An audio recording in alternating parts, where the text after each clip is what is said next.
Assalamu alaykum qadirli do'stim. Anglayotganingiz Markaz Xalq radio stansiyasining radio jurnal programmasi. Men riyosatchi do'stingiz Sheringul To'xti.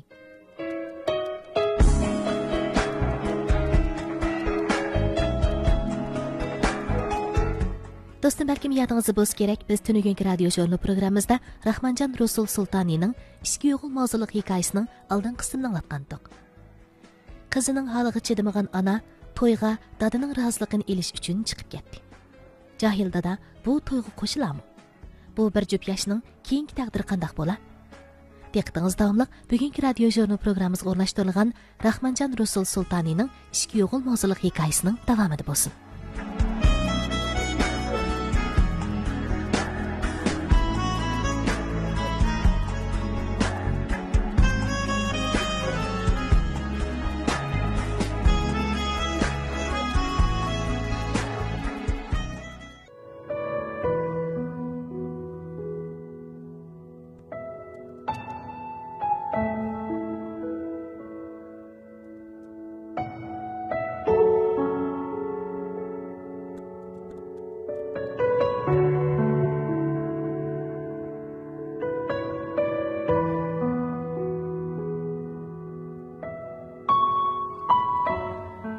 Hamidin bilan Qadriyaning to'yi bo'ldi.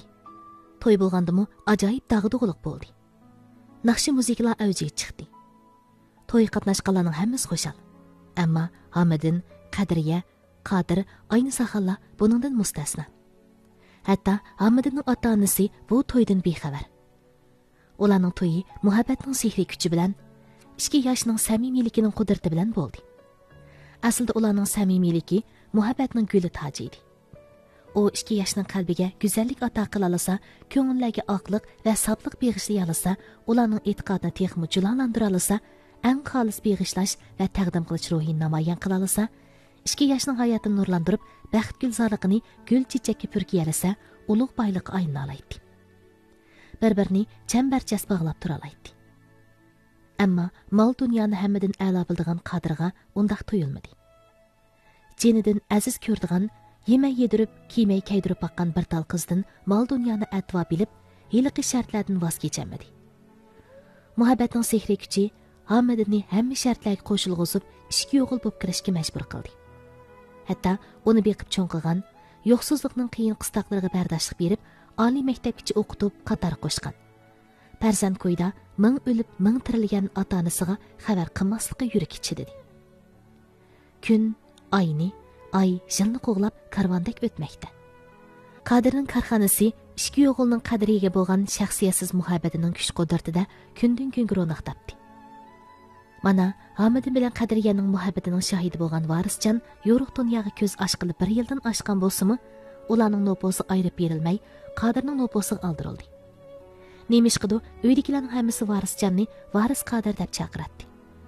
To'xtam bo'yicha bo'lganda Hamidilla o'ltirgan uyning mulk huquqi Hamidinga tava bo'ladi. Ammo bu texi bejirilmadi. Hamidin bu to'g'rida eg'iz ochsa, tili kuydiganligini bilib, Qadriya orqali Qodirga aytib edi. Xeyli kunlardan keyin uyni to'ydan burunqa hadiya qilib, Qadriyaning nomida kenishga bejirib berdi. Ardin xeyli kunlar o'tib, Qodir bir cho'ng soding tutish qilib, qarshi tarafni bir restoranga suhbatga taklif qildi. Dasturxon ustidagi sodning natijasi sağan dasturxon qarab bo'ladi. Qodir dasturxonni noyda keng sağan edi. Natijaning kutgandek bo'lganligidan og'zi quliqiga yetgan Qodir katibning to'sqiniga unamay ko'p ichib elib mas'ub qoldi. Mehmonlarmi allaburun tanishib bo'lgan edi. Shunga xo'shlashadigan chaqda hech kimga xo'shmi deyamadi.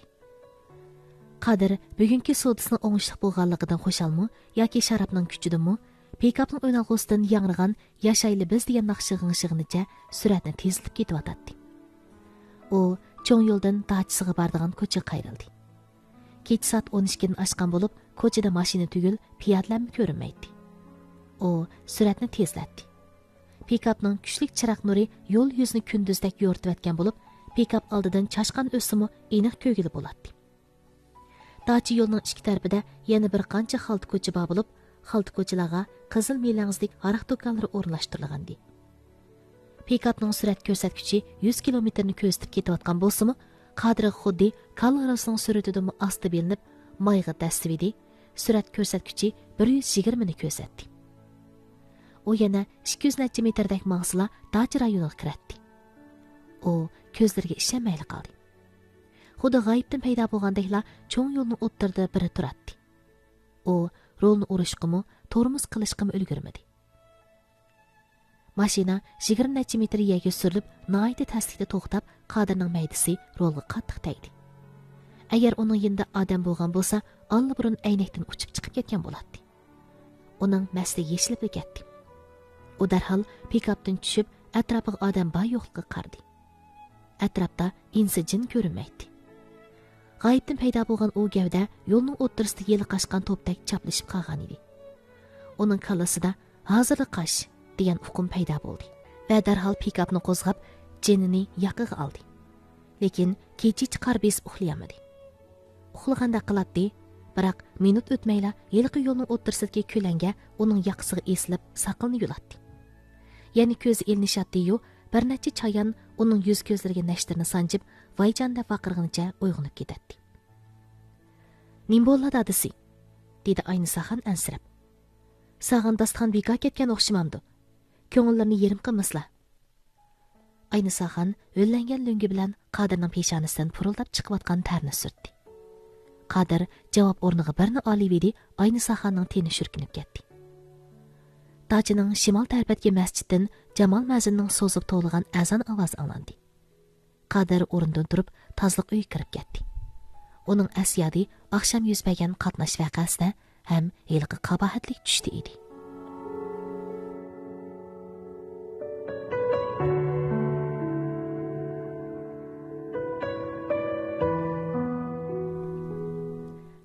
Talay ba'zi odamga bema'ni chaqchaq qilishga amroq.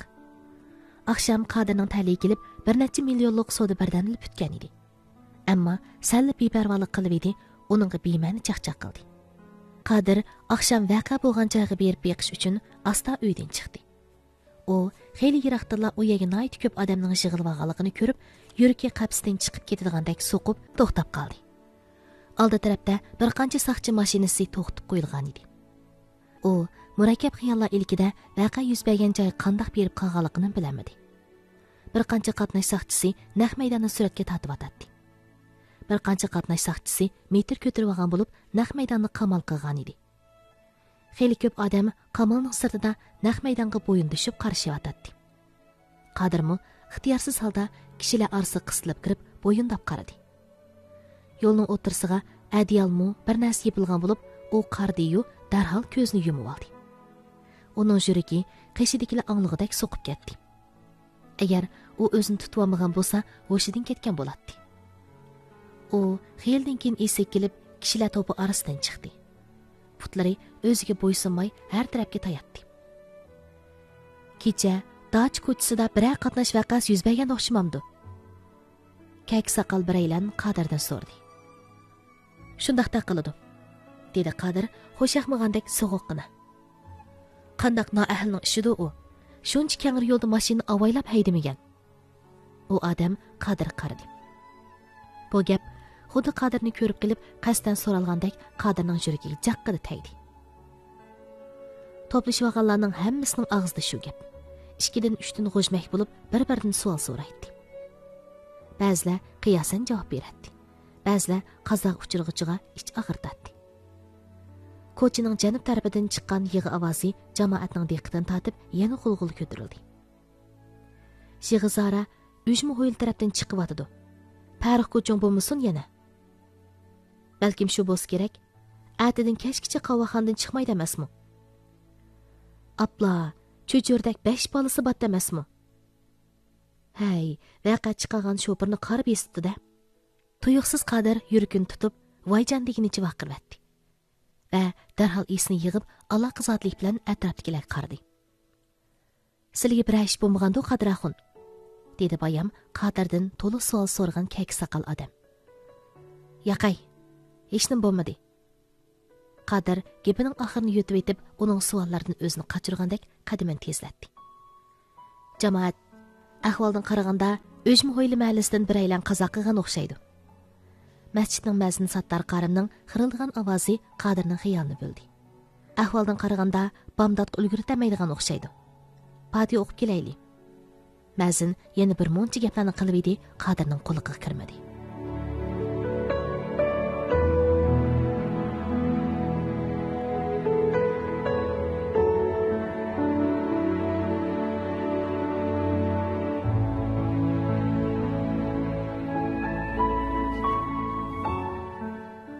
Qadir shirkatga berishni yaltib, uyga qaytib kirdi. Hozirla saqchilar kelib tutib ketadigandak ko'zi eshikda, quliqi sirtda edi. U nashtimi qilmay xuddi cho'kiltib qo'yib bergandek o'ltiradi. Shirki xuddi ishtik pichoq bilan bo'g'izlab yay qo'yib bas to'xtamay sakragan to'qodek to'xtamay sakraydi. Cho'ng-cho'ng nafas ilishga tirishadi-yu, demi yetishmayotgandek siqiladi. Tuyuqsiz telefonning ansiz jiringlashi xuddi uning yuragi takkandek andikib ketib, yonfonning ekranini qarashga jur'at qilolmadi. Telefon cho'qim JX idorasidan keldi deb o'yladi u ichida. Ayol o'tmay uyning telefoni jiringladi. Cho'qim shu yerdan kelgan deb o'yladi u, darhol yonfonni etib uy telefonining simini uzatdi. Ayni saxan nemish bo'lganligini bilmay uyga kiradi. Qadirning muzdek chiroyini ko'rib, yana gap qilmay chiqib ketadi. U 4-chi qitim bir piyol bilan bir chaynak choyni ko'tarib kirib, choyni qo'yib, to'mpushkining ustiga qo'ygandan keyin yana gap qilmay chiqib ketdi. Asli Qadir bugun shirkatga berib, oqshomgi sodni o'rnashtirmoqchi. O'tir qatlam direktorlarga vazif taqsim qilib, ishni boshlamoqchi edi. Lekin hozirning o'zida jonni qutqizish hammadan muhim edi. U xeyli uzoq jiddiy o'ylandi. Qo'shimisi heli turlatdi, heli ichilatdi. Oqshom ishgan haraqning ta'siri bilan kallasi texmi chinqiladi. U oldi qo'yib qo'yilgan piyoldagi suvib qolgan choyni biraqli ichib o'tgandan keyin o'zini xeyli yengillab qolgandek his qildi. U ko'ngilda xeyli mukammal bo'ldi degan bir charni o'ylab xotirjam bo'ldi. Va telefonni ichib Hamidning kashf tamoqqa cho'qim kelishini topildi. Oqshomgi qatnash vaqasining ahvolini o'qib beqish uchun shirkatdagi setish bo'limining direktori Qayimg'imi darhol uyga kelib ketishni uqtirdi. Qayim Qadirlarga shiram tuqqan bo'lib, uni shirkatga o'rnashtirganmi, direktorlik o'stirganmi Qadir edi. Qayimning o'g'li jamoat xavfsizlik idorasi qatnash saqchi cho'ng atartida ishlaydi. Qayim bosh mudirning telefonini ilibla ayol o'tmay yetib keldi va uyga kiribla aldirab so'rdi. Bosh mudir, mijozlari ha, qani o'ltira, hech ish yo'q, dedi Qadir oqshomdan buyon tunji qitim javg'ida kulki yugurtib. Saqsiz bo'p qolmaganlar, dedi Qayim o'rnidan turib. Yaqay, hech gap yo'q. Qadir uni o'ltirishga sharatladi. Ular xeylig'icha tuzd qilib, asosiy maqsadini topolmadi. Sirtda oqshomgi mashina vaqasi to'g'risida Kerimjondan biror gap angladingizmi? deb so'radi Qadir. Hozir hamma odamning og'zida shu gap, dedi Qayim. Tekshirish nuqtasini mushu Dochi rayoniga qaratganmish. Nima? Qadir cho'chib ketdi. Qayimning uqishcha o'lgichi boshqalar atdigandil faraz qilgan Farruh ko'chong bo'lib, uning xotini qotilini topmaguncha yerligida qo'ymayman deb yerligida qo'yg'ini unimabdi. Jasad odam to'nug'siz darajada yanjilgan bo'lib, mengisining qitig'i atrofga chachirab, o'tug'ish bilan qirib optimish. Farruh ko'chongning 5 bolasi bo'lib, eng cho'ng 10 yosh, kichigi aran 1,5 yosh ekan. Yeb uchi asosan Dochi rayoniga markazlashgan bo'lib, naq maydonda voqea sodir qilgan mashinaning oldi chirig'ining 2 tal suniqi tepilganmish. Nima? Tex shundaqmi ish bormikan? Qadir o'rnidan chachirab turib ketdi. Shundaq. Kerimjon menga aniq qilib shundaq dedi. Qadir gap so'z qilmayla mashina iskilatiga kirib, mashinasiga sap soldi. Rastilla o'ng tarafdagi chiroq chaqilgan bo'lib, chiroq aynikining odamning tirnoqidan cho'ngroq ichki joyining ayniki yo'q edi. U nima qilarni, nima deyishni bilmay, xeylig'icha beshin tutib turib qoldi. Qayim bosh mudirning gap so'z qilmayla chiqib ketib, xeylig'icha kirmaganligini ko'rib, o'ltiramay keyindan chiqdi. Va mashinaning oldi chirog'ining sunganligini ko'rib, Qadirning o'zini nima uchun chaqirtganligini tushundi. Bosh mudir, g'am qilmaslar. Yursizlar, uy kiraylik. Buningga chor tepildi. Chor tepildi? Qadir Qayimning so'zini bildi. Qandaq chora? Uy kirib deyishayli. Pul bilan qutlug'ul bo'lgan ish bo'lsa, qanchalik pul kesamayli. Biroq, dedi Qadir so'zining oxirini yutib etib. Biroq nima? Qayim bosh mudirning nima demoqchi bo'lganligini tushungan bo'lsa-mu, qasdan so'radi. "Мен өзімні мәлім қылай. Qatnaşsaqçı әтіртіге біраз pul xərcləyli", dedi Qadir, xuddi birisini anglab qilishdan ansirgandek ishikni taqab qo'yib. "O'zlarini ma'lum qilsalar qat'iy bo'lmaydi", dedi Qayim kesibla. Keranjonning deyishicha, vaqa sodir qiluvchi o'zini ma'lum qilgan taqdirdimi, to'lam to'lagandan boshqa yana bir qancha yil qamoq jazosiga hukm qilinamish. Shunga mashinani men haydigan deb o'zimni ma'lum qilay. Bundaq qilishga bo'lmaydi, chunki sizning pravongiz yo'q. Bundaq ahvolda berilgan jazo texmi ig'ir bo'ladi. Yolg'on guvohlik berganingiz chinib qolsa, texmi ig'ir jazolanasiz. Shu chaqda men chetilib qolaman. Qadir Hamidinni o'zini ma'lum qilishga ko'ndirdiganligi to'g'risidagi planni DVD Qayim toza qo'shilmadi. Chunki u Hamidin bilan ularning munosabatining yaxshi emasligini biladi. U ishkaylan uzoqcha plan tuzib, Hamidin uchun xuddi Hayit bayramidagidek katta ziyofat tayyorlashga tutish qildi. Hamidin qiynatisining bugungi muomalasidan hayron qoldi. Chunki bu uning ishga yo'g'il bo'lib kirgandan buyon tunji qitim bunday ziyofatga daxil bo'lishi edi. Hamda tunji qitim illiq muomalaga uchrashi, to'rda o'ltirishi, tunji qitim balam deb chaqirilishi edi. Hamidin buning tegi cho'qim bir shumliqning yo'shinganligini sezib, nayda sagak o'ltirdi. Bosh mudir avorchilikqa yo'liqdi, dedi Qayim. Biroq qo'l so'zi yang ichida, bosh yerilsa bo'k ichida deydigan gap bor. Qayim yer ostidan Hamidin qaradi. Inkossiz o'ltirganligini ko'rib, so'zini davomlashtirdi. Shunga bu ishni yana yang ichida hal qilayotganimiz tuzuk. Qayim vaqaning bosh oxirini tafsili so'zlagandan keyin gadini qashlab turib, asosiy maqsadini dedi. Aslida men o'zimni ma'lum qilay degan, biroq mening paravam bo'lmag'achqa chenib qoldi ekanman. Shunga Hamidinjon o'zini ma'lum qilsa, nima? Hamidin qo'lidagi cho'kini dasturxonga paqqida qo'yib, zarda bilan so'zlab ketdi. Ajab, men kuyovg'il bo'lib kirgan necha yildan buyon qul o'rnida ishlabmi, shirkatning tozliq ishchisidekmi bo'lamagan odam bugun ajab balam, jon bo'lib ketibdimi-na? Ajab, bir haqiqatmi to'rda o'ltirib baxmagan odam bugun to'rda o'ltirib qoldim-ku. Almisaqdan tatib hozirgacha kelishim tuzib to'y qilgan ishni qaysinglar anglab baqqan? Hamidin kelishim degan so'zni nayt urg'uliq qilib aytdi. Kuyovg'il yerim o'g'il deydi ekan. Yerim o'g'il emas, teriqchilik ko'z kelindimmi? Hamidin bu gaplarni necha vaqtdan buyon qo'sqa qandoq patqizgankin, qiynatisining barliq qilgan aytganlarini, hatto kelishim bo'lgan bilan ashundoq nahaq kelishimga amal qilmagan pastkashliklarni so'zlab, hech kimni eg'iz ochqizmadi. Hamma ayb menda, dedi Qadir, xuddi kichik boldek bo'ynini qisib. U Hamidinga yatigidan qarab qo'ygandan keyin yig'lamsirab so'zini davom qildi. Men xuddi go'rga ilib ketadigandek, bo'ldi, kun hamani so'ramayli, dedi Qayim arig'i tushib. Ko'nila tezni bosib mezi chiqidi deydi. Shunga burun ishdan tegashmayli. Oxiri Qadriya o'rnidan turgancha kelib, Hamidinning putini quchoqlab noli qildi. Dadamni kechiring, dedi u har qanday odamning ichi og'rig'idek yig'lab turib. Ikkimizning muhabbati uchun, farzandimizning kelgusi uchun, bizning kiyligimiz uchun dadamni kechiring. Qayimkamning aytishicha, eng ig'ir bo'lgandimi 2 yillik qamoq jazosi berib, kechiktirib ijro qilishga hukm qilamish. U texchi Hamidinning putini qo'yib etmay yalvirayotdi. Uning ko'zidan oqqan yosh Hamidinning shimining pushqig'ini ho'l qilyapti. Dadam aslidagi to'xtamni bekor qilsin. Buningdan boshqa 30% mablag'ini chiqarib bizga bir shirkat qurib bersin. Biz uy ayirib chiqib ketaylik. U yana nurg'un va'dalarni berdi. Shunda qilib Qadir Hamidin ishga yo'g'il bo'lib kirgan chaqdagi to'xtamni bekor qildigan. O'zining 30% mablag'ini ayirib Hamidinning nomida bir sho'ba shirkat qurib berdigan. Uy ayirib berdigan, o'lguchi berilgan to'lam va barliq chiqimlarga Qadir ega bo'ldigan bir yangi to'xtam barliqqa kelib, Hamidin o'zini ma'lum qilish uchun JX idorasiga qarab yurib ketdi. Hamidinning shu oqshimi JX idorasiga berib o'zini ma'lum qilishi Qadirni, oilasini, shirkatni qutuldirib qoldi. Ammo Hamidinni balo qo'ydi.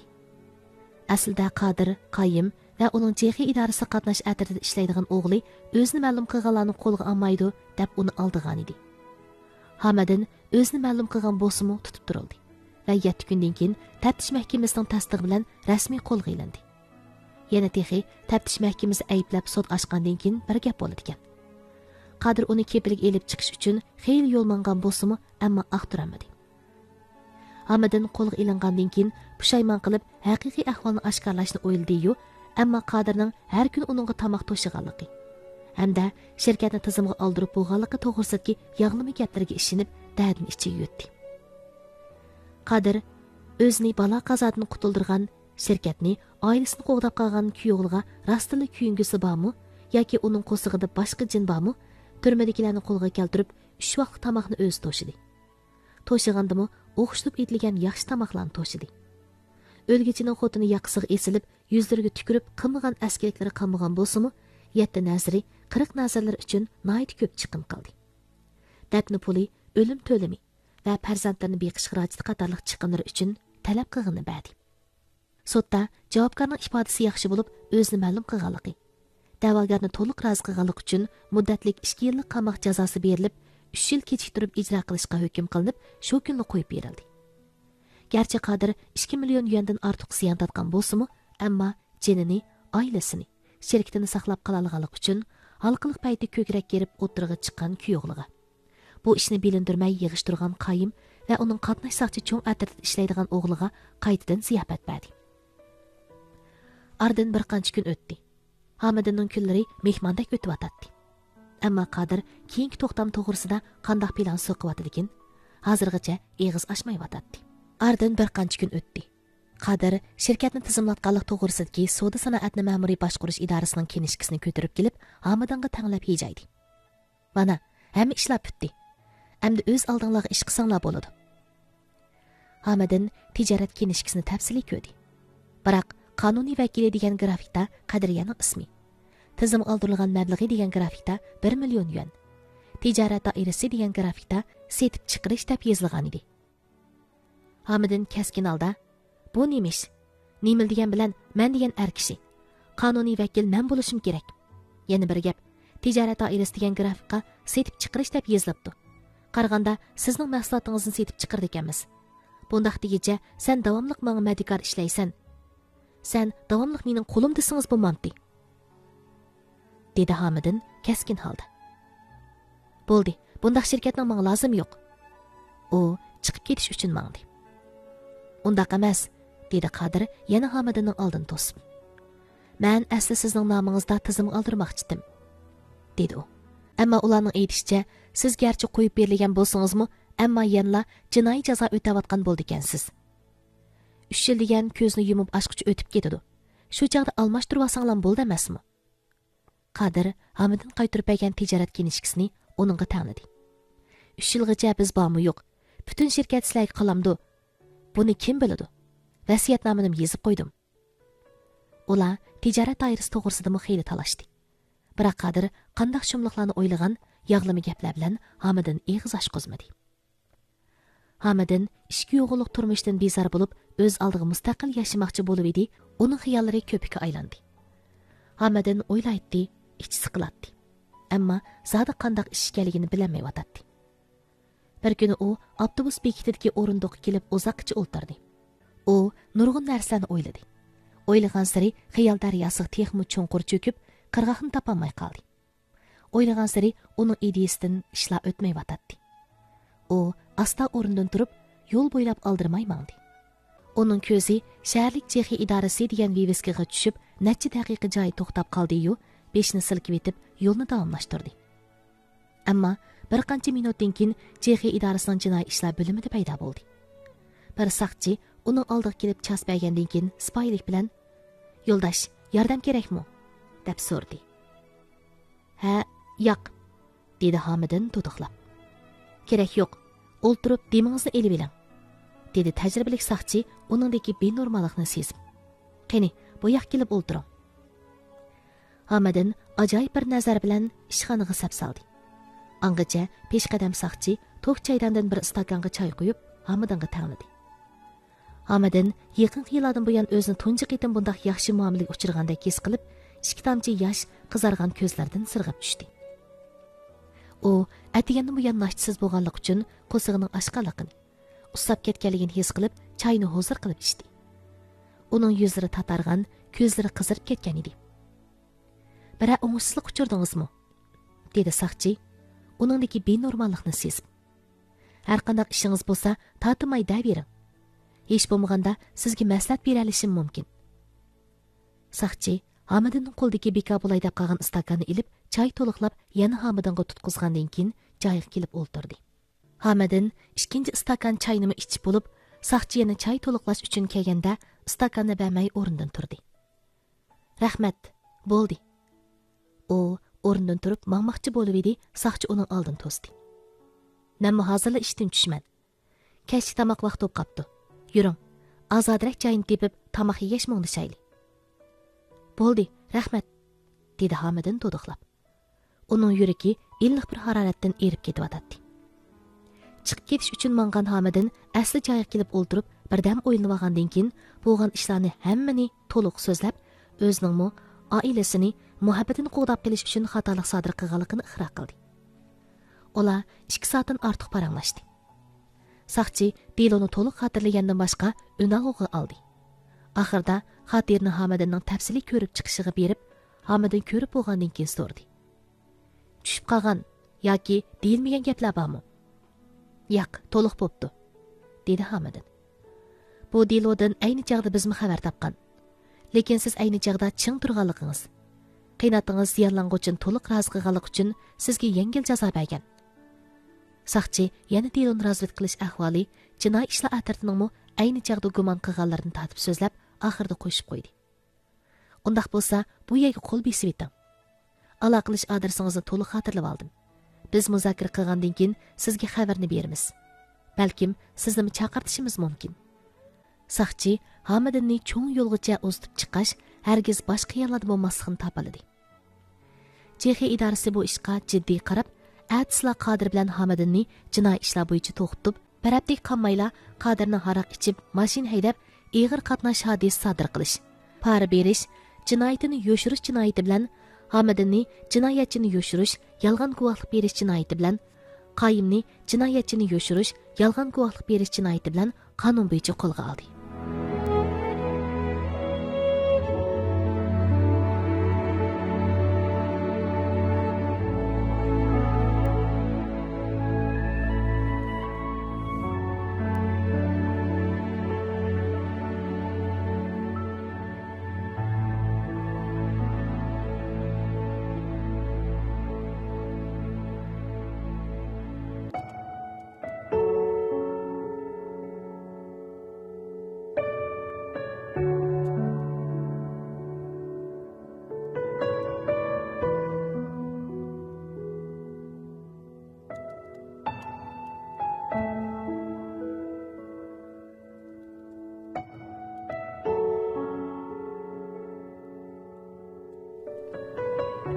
Qadrli do'stim, vaqt munosabati bilan bugungi radio jurnal programmamiz mushat oxirlashdi.